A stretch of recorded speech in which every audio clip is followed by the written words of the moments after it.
Well, we're few and far between here, aren't we? Turn to 122. This is an interesting little song. Who is he in yonder stall? We'll approach it a little differently. Who is he in yonder stall? 122. We're going to sing it and recite different things. I'd like to have us think of these questions. 6 little questions that really, when you visualize it, it just brings the little song right home. Let's sing just verse 1 for now. Who is he in yonder stall at his feet?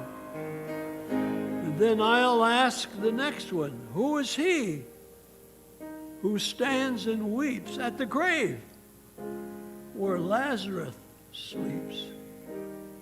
Lo, at midnight, who is he that prays in dark Gethsemane? Ever think about that? Who is he in Calvary's throes, asks for blessings on his foes?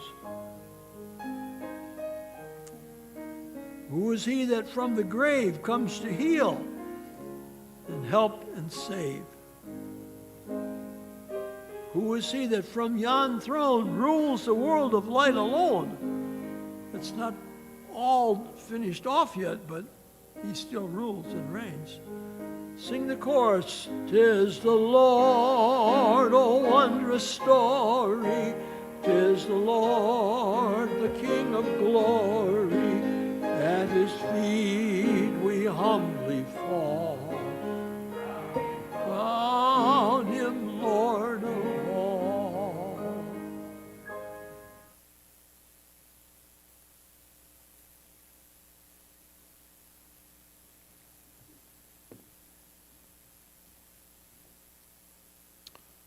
Thank you, Doc. Appreciate that. I love the progression on a lot of those Christmas songs. A lot of them tell a story beyond the birth and incarnation. There's some that we can pick apart the theology, and maybe they aren't the best ever, but there's plenty that have some profound meaning, and that's certainly a blessing. Good morning to you. Hope you are as prepared as you need to be a week ahead of Christmas. So I hope all of your shopping is done, and all that's left is to, wrap things and label them, right? Yeah? All you have to do is go online and buy the Amazon gift card and put in their email address, and then all right. That's the way we're doing it this time, okay? So we'll have to explain to Pastor Stevens afterwards what I just said about that, but anyway, good to see Brother Stevens this morning, and if he's here, that means that Mrs. Stevens is doing well enough that he felt okay that she can manage things for a little while by herself, so that's a blessing. I do continue to pray for Marilyn. She is slowly recuperating. I don't know if I mentioned this last week or not, but they found a bleeding ulcer, and also the heart situation she's been dealing with for a while, they finally diagnosed as AFib. So heart medication as well as other things. So for the ulcer, but that's been an adjustment to get used to that, and just trying to get her strength back and such. So you pray for her and pray that Brother Stevens will behave himself enough that the ulcer doesn't come back. And okay, maybe let's just pray for an extra measure of grace for her. But good to see you this morning, Brother Stevens. This week, Thursday or Friday, I got an email prayer letter from Frank Maeta. Any of you see that email? Jeremy did. Okay. Pastor mentioned in his presentation when he came back from his Italy trip that they would like to buy. They have purchased 2 storefront units, and there's another one adjacent to their church building that they'd like to buy, but the price was just too high. So they were just going to sit on it a while and then see how things go. But just within the last week or two, the owners of that empty unit have gone into pre-bankruptcy proceedings. And so as a result of that, It's going up for auction in a month, like around the middle of January. And the auction, I don't know if it's the final price or maybe just like the starting bid price, maybe what it is, but the starting bid price, he said, is a little less than what they paid for their current unit, where it was, double. So the price has come down by half or a little more off their asking price. So, they are praying, asking the Lord to work that out. They're, trying to maybe raise some extra funds, but, that seems like an opportunity for them to purchase that adjacent building and add 50%, half again as much space as they currently have. So let's pray for the Mayetas about that project and pray for the Lord to work out, all of those needs and details and such. Do pray for the folks that have been saved in their recent meetings. And he mentioned in the same letter that, a lot of their initial years in Italy felt like sowing, plowing and sowing and just, slow going. But the recent year or so has been, as fruitful a harvest time as they've seen. So thank the Lord for encouraging times like that. But let's continue to pray for Frank and Jenny. And I believe the translation is Biblical Baptist Church of Grosseto. I don't know how to say it in Italian, but I think that's the English approximation. Continue to pray for the Lockharts and Brother Jeremy's ministry there at Worldwide Mission in he's got kids. It was either razors or groceries, and he decided to take care of the kids. So, that's... but do continue to pray the Lord will have his hand of blessing on him and give him wisdom in all of his duties and responsibilities there. Do pray for Gabe and Susan. I believe the next appointments for Susan are in January with the heart specialist, and just pray that God will give them answers and direction. And then for Jed and Gloria, continue to pray for the ministry there. And they mentioned something that I had not picked up on yet. Jed and Gloria had a prayer letter and a video update along with it that came out this week. And one of the things they mentioned in that prayer letter was that as we've mentioned, the political upheaval there in Brazil and, as a result of the elections and the turmoil and all of that. But some of their faithful people that have been involved in their church plant have actually left the country as a result of that, afraid of what the political instability would bring. And they went to a neighboring country to find work and kind of wait it out to see what's going to happen with the military and the election and all that kind of stuff. So I know that's a burden, and they are committed to the Lord's work, but, you just pray for them that the Lord will encourage their heart and, strengthen them for the work. There's ups when they have baptisms and folks get saved, and then there's downs when, things like that happen, and just pray that the Lord will encourage them and continue to give them direction. So, all right, let's go to the Lord in prayer this morning, and remember our request that we've mentioned here. Brother Jeremy, why don't you pray for us this morning, please?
Amen.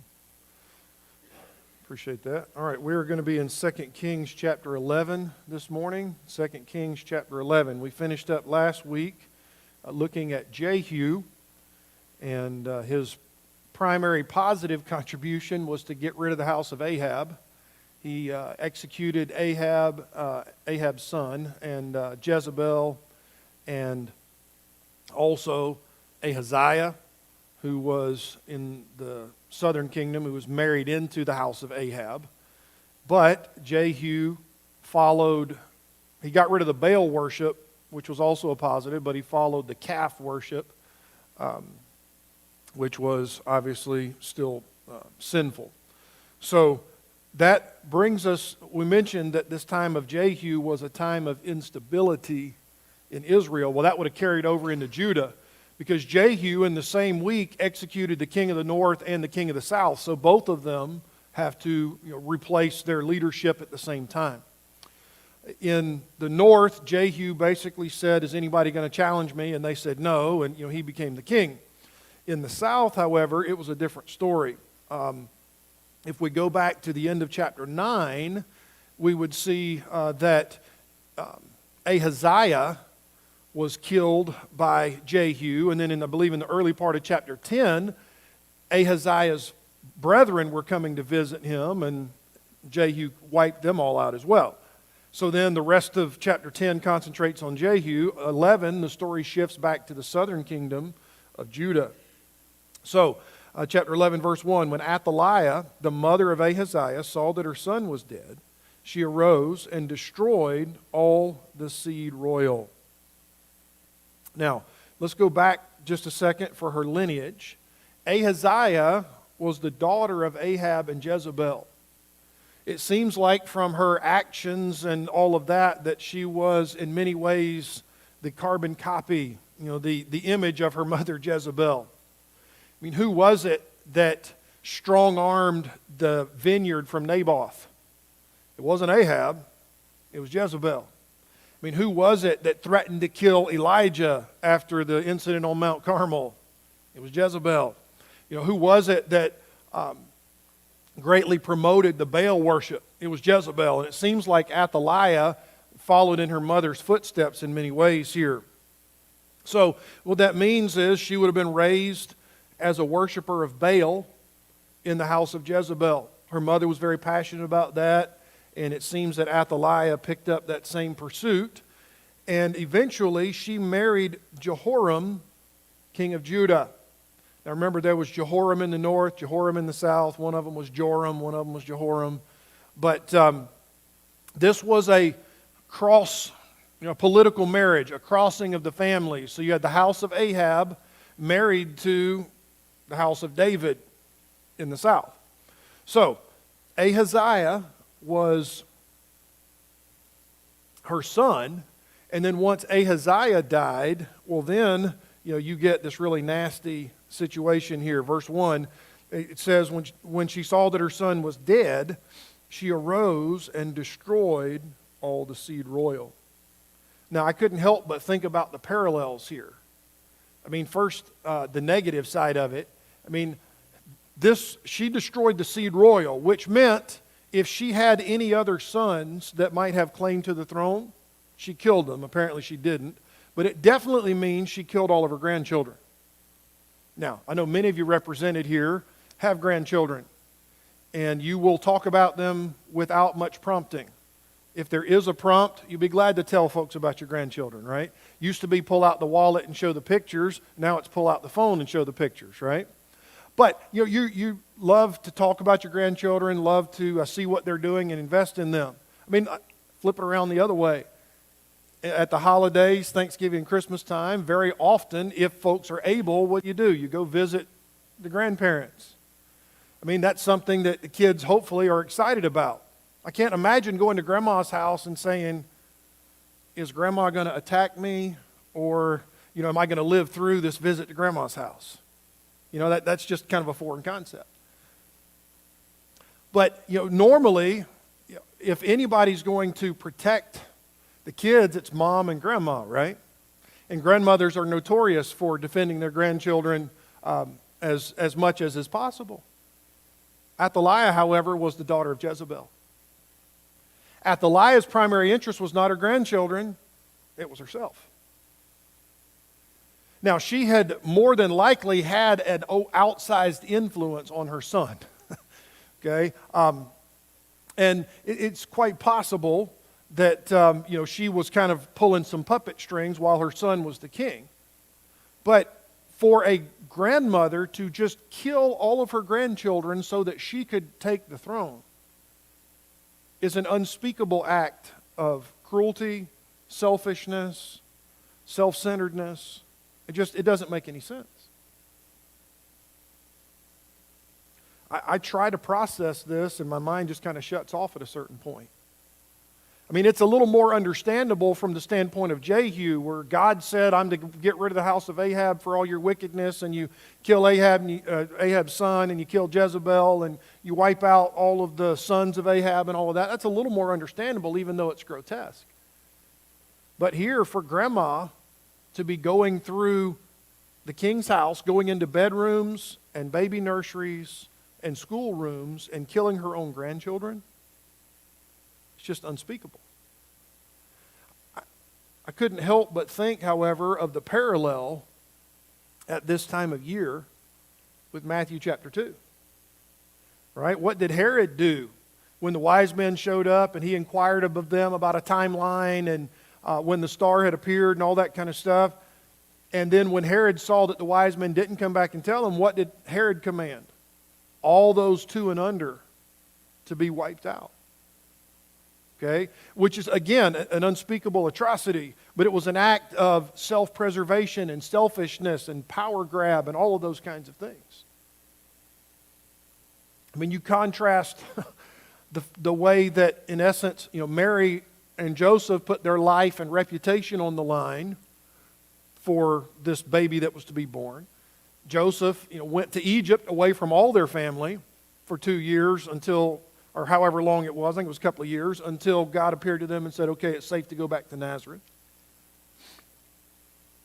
But, this is what happens when sin enters the picture. When sin is in control, when carnality is calling the shots. You think, I could never get to that point. I hope not. But never underestimate the depravity of a human heart apart from the saving grace of God and the influence of the Holy Spirit. That's why Jeremiah 17 says the heart is deceitful and desperately wicked. The heart is irreparable apart from the Spirit of God.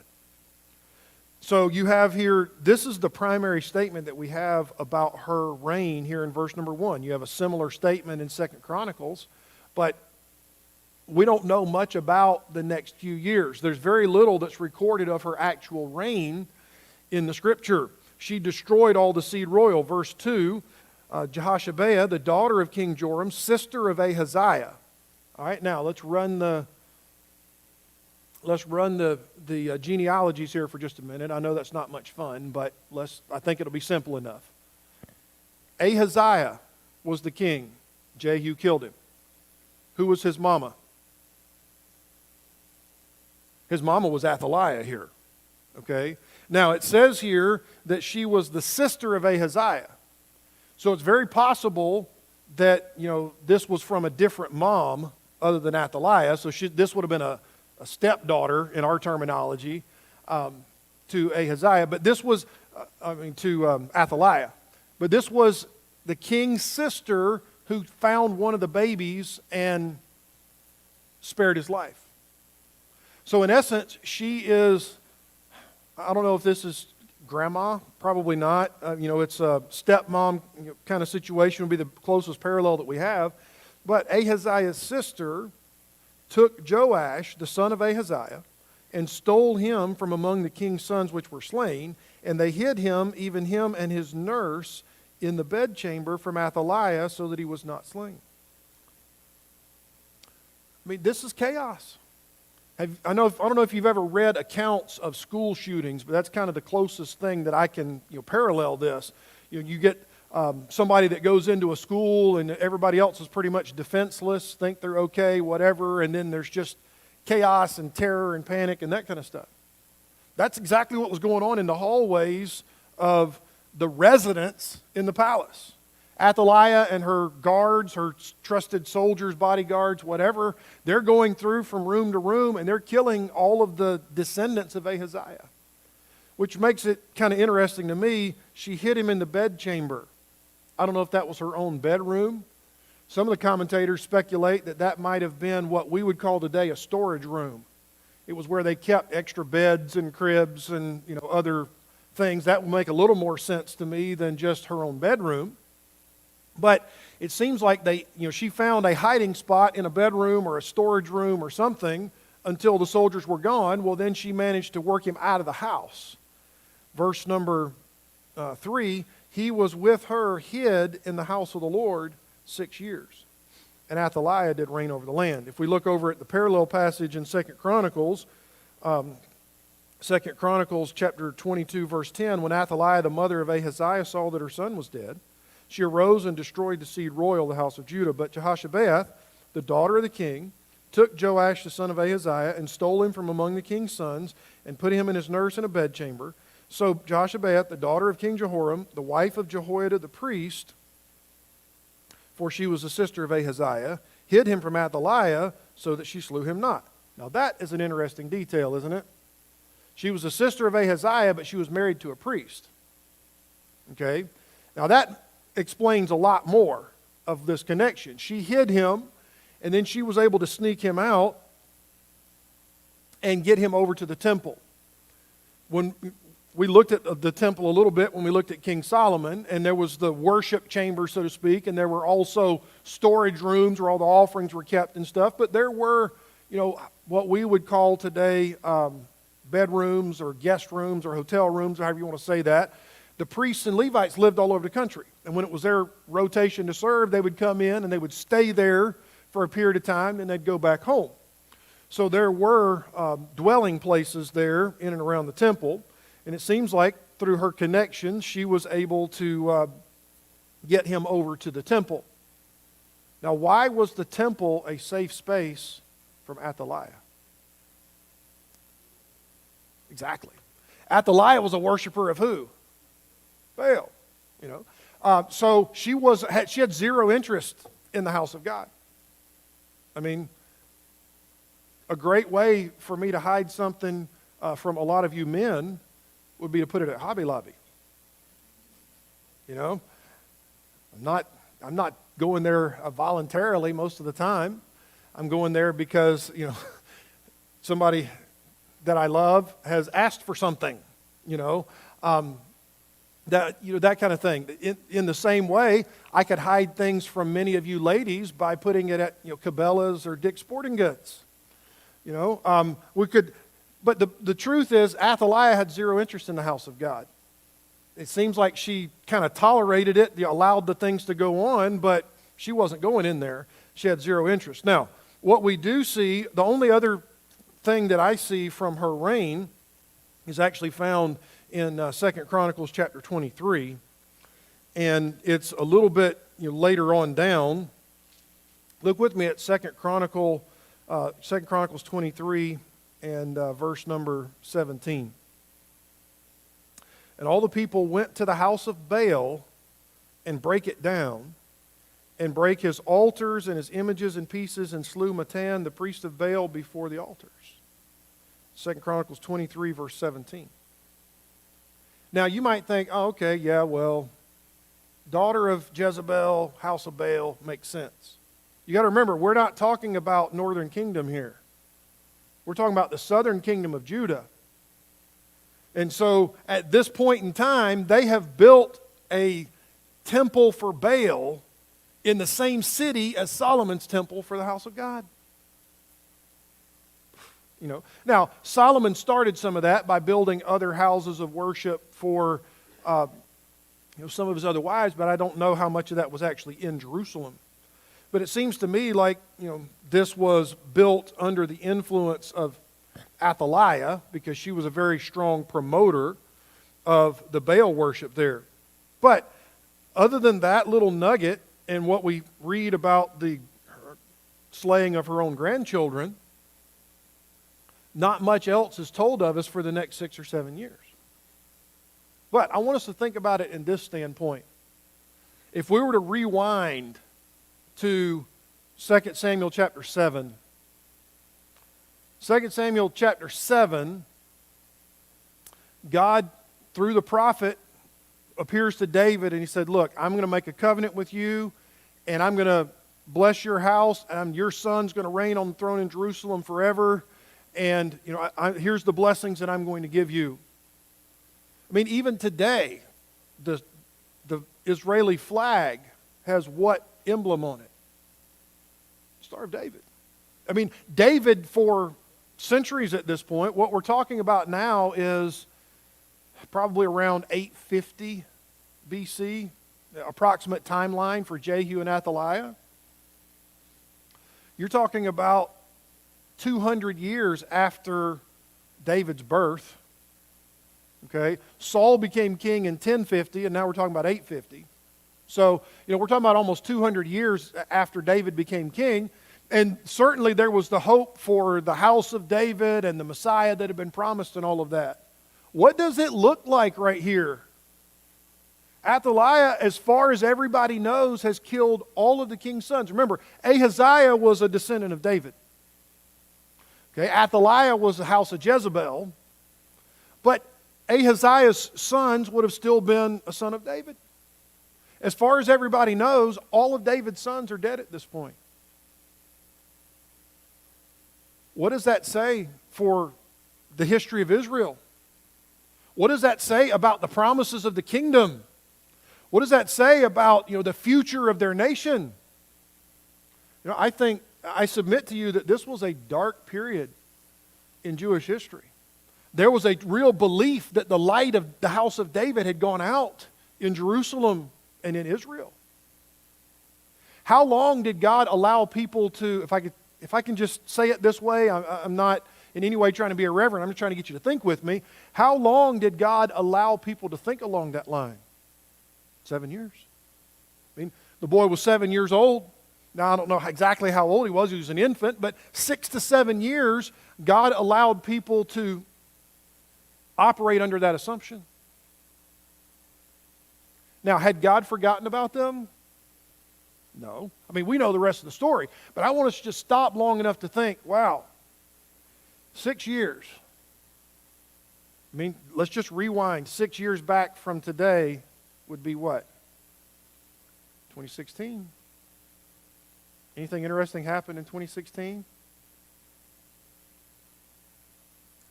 Presidential election? Yeah. Who got elected in 2016? Oh yeah, Donald Trump. Yeah. But I just want to put it in perspective. You're talking about from the time Donald Trump got elected president through our period of 2020 and the COVID mess and all that, through the first 2 years of Joe Biden. For that long a period of time, Israel's like, well, it's over.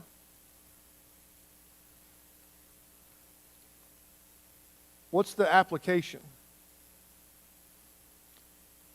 Don't give up.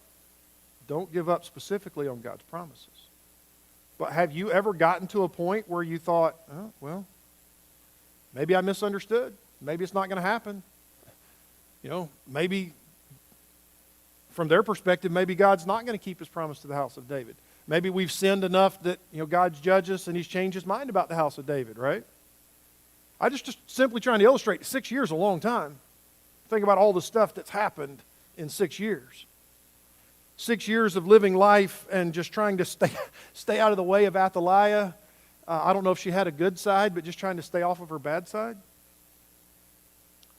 This was a dark period of time in the history of Israel.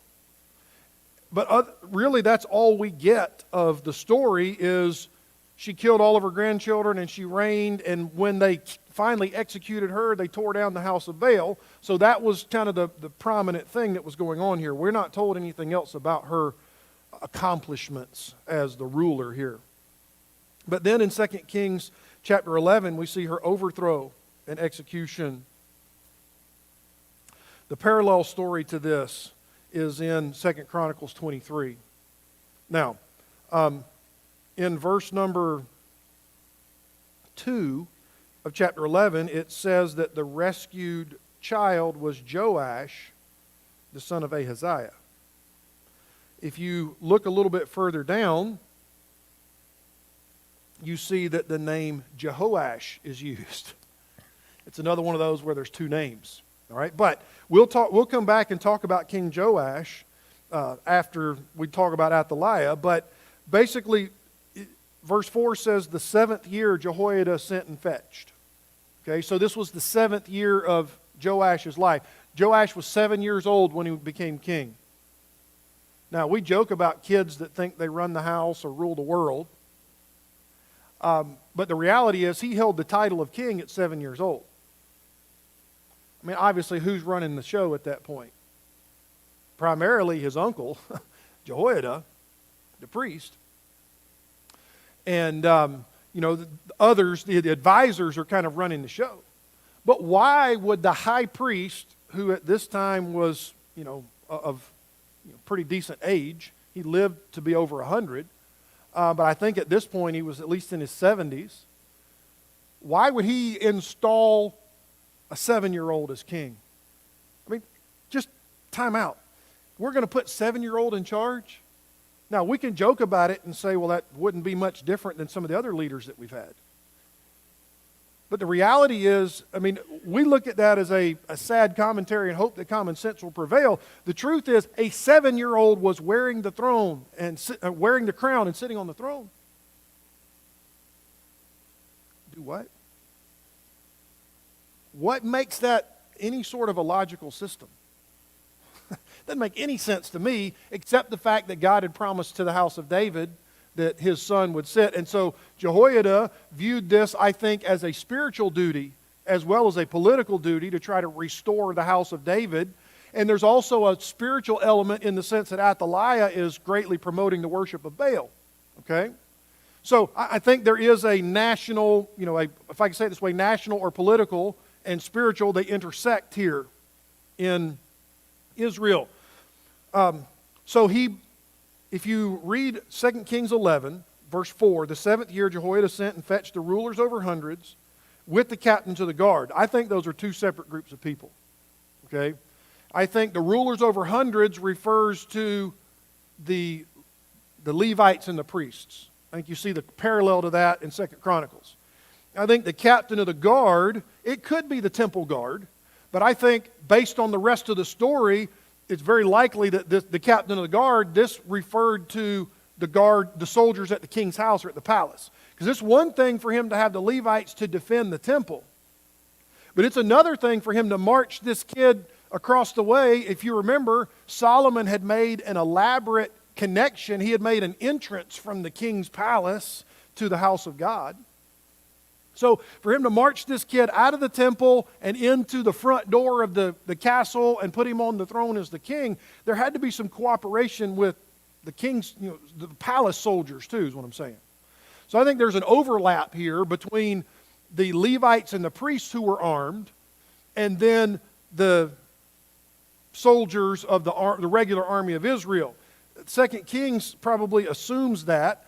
2 Chronicles emphasizes the Levites' role in it a little bit more. Okay? But you have the captains over hundreds, the captains of the guards. He brought them into the house of the Lord, made a covenant with them, took an oath of them in the house of the Lord, and showed them the king's son. He basically said something like this: if we could get rid of Ahaziah, would you be with me? That's how I think he would have opened this thing. Okay? If I could give you an opportunity to get rid of Athaliah and her house, would you go with me? I mean, he's taking a little bit of a chance, but I think he has, gauged their loyalties to get to this point. And he showed them the king's son, and he commanded them, verse 5, this is the thing ye shall do. A third part of you that enter on the Sabbath shall be keepers of the watch of the king's house. A third part shall be at the gate of Sur, and a third part at the gate behind the guard, you that keep the watch of the house. So I think you had some of these that are soldiers. There was a changing of the guard at the king's house on a rotation, and there was the changing of the priests and Levites. It seems that based on the amount of people that were there and the big worship celebration and stuff like this, it's very likely that this was one of the major feast times in Israel as well. So there were a lot of worshipers in Jerusalem, which would have contributed to the goings on. Okay, so it seems like here you had three shifts. If you look over in 2 Chronicles 23. Verse 6, let none come into the house of the Lord save the priests, and they that minister of the Levites, they shall go in, for they are holy, but the people shall keep the watch of the Lord. And the Levites shall compass the king round about, every man with his weapon in his hand, and whosoever else cometh into the house, he shall be put to death, but be ye with the king, and when he cometh in, and when he goeth out. It says here, verse 9, Jehoiada the priest delivered to the captains of hundreds, which I think is the temple guard, spears and bucklers and shields that had been King David's, which were in the house of God. Isn't that interesting? They had an armory in the temple. I don't know, maybe we can talk to Pastor and see if we could designate a room here. Oh, no, maybe not. But, they had an armory in the temple. So the Levites were the guards in the house, inside the temple proper and all of that. And then you had the other soldiers that were outside the gate and outside the courtyard of the temple and all that, and also guarding the entrance to the king's house. All right, now I'm back in 2 Kings. Verse 10, the captains over hundreds, the priests give King David spears and shields. Verse 11, the guard stood, every man with his weapon in his hand, round about the king, from the right corner of the temple to the left corner of the temple, along by the altar of the temple. And he put forth the king's son, and put the crown on him, and gave him the testimony. And they made him king and anointed him, and they clapped their hands and said, God save the king. And when Athaliah heard the noise of the guard and of the people, she came to the people into the temple of the Lord. Verse 14, and when she looked, behold, the king stood by a pillar, as the manner was. Right? So, it seems like, going back to the time of Solomon, Solomon had made a special place there in the courtyard, quite possibly near the brazen altar, but still in the public area where the Jews were allowed to go, that seems like there was a designated spot that the king would be when he was there for worship services. When Athaliah walked in, she immediately recognized that's the king's spot. Somebody standing there is taking the place of the king. So it wasn't just a random location in the courtyard. So it seems like, based on all the instructions, that the guards had been told this: you don't let anybody else in. When Athaliah heard what was going on, she came over, probably with her own bodyguards, and they let her in, but they did not let her bodyguards in. In fact, you read the rest of the instructions, it says, whoever else tries to come in, let him be slain. So Athaliah comes in, she sees what's going on. Verse 14, when she looked, behold, the king stood by a pillar, as the manner was. The princes and the trumpeters by the king, and all the people of the land rejoiced and blew with trumpets. And Athaliah rent her clothes and cried, treason! Treason! Well, that's what everybody else has been yelling at her for the last 7 years, right? But Jehoiada the priest commanded the captains of hundreds and officers of the host, and said unto them, have her forth without the ranges. That word ranges refers to the ranks, and I think that just simply means outside the perimeter of the temple. Have her forth without the ranges, and him that followeth her kill with the sword. For the priest had said, let her not be slain in the house of the Lord. And they laid hands on her. And she went by the way which the horses came into the king's house, and there was she slain. Okay? Don't know that this is necessarily the horse gate. There was one of those, in the gates of Jerusalem. But this says the way the horses went into the king's house. So more than likely it was a designated entrance to the palace compound. Solomon's palace was fairly close to Solomon's temple. And so it's very likely that it's still in the same vicinity. But they dragged her out of the temple compound to a certain point and executed her. And then all those that were loyal to her were slain as well. All right, the rest of the chapter here in 2 Kings chapter 11 talks about the installation of the new king. You have a similar account in 2 Chronicles 23. But you have the priests and the Levites that were the armed soldiers inside the temple property. You had others that were the guards outside the temple property, and some that were loyal to the new king and against Athaliah that were guarding the entrance to the king's house. So, I mean, you got a battle here. You got people dying in the streets of Jerusalem here on this day. We're like, yay, the house of David's back in charge. We kind of read it that way, but this is a bloody day. People were dying. There was, again, chaos. But ultimately then, Athaliah is removed. And, the son of David is installed again. I mean, at the Christmas season, we talk about, unto you is born this day in the city of David. We talk about, in Matthew chapter 1, there was a man of the house, Matthew 1 and 2, there was a man of the house of Joseph and a daughter of the house of Joseph, and they were espoused, and then they had to go, because of the taxation, they had to go back to Bethlehem and all that. We talk about the house of David, but from a human perspective, they were one baby away from not having that story. Let me flip it around the other way. From God's perspective, it was never in doubt. God had said, I'm going to keep my promise. But we don't always see what's going on the other side of the curtain, right? We don't always see what God's doing. So, when we talk about the lessons from the life of Athaliah, I think the applications and the takeaways for you and me are these. Sometimes, it seems like evil's winning. I mean, we could look at the last 20 years in the United States of America. Things that we thought years ago would never even be possibilities, allowing for a union of a man and a man or a woman and a woman and calling it marriage. Never thought that would happen.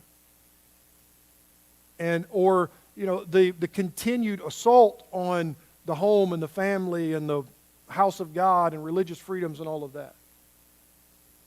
I mean, we can look at that and sometimes it seems like evil's winning. Does that mean that God has lost control? No. That's the perspective that we've got to maintain. Yeah, I know this. This is basic. Yeah, I know you know it. But have you ever needed a reminder? Yeah, we all have. Sometimes we just need a reminder. God is in control even when it seems like evil is winning. From the perspective of Athaliah, be sure your sin will find you out. She killed all of her grandchildren except one. She got the throne. What good did it do her? The only reason her name is in the Bible at all is for her crime and her execution. There's no accomplishments that are mentioned. She didn't live very long after this coup and all of that. God made sure to record her judgment, though. Be sure your sin will find you out.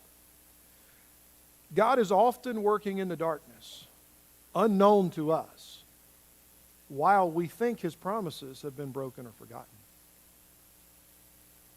That's what that's how I'm summarizing that 6 or 7 year period where it looks like the house of David is gone and what happened to the promises of God and what's going to happen to Israel and all of these kinds of things.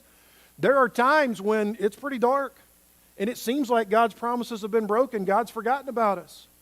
He hasn't. God was working in the darkness.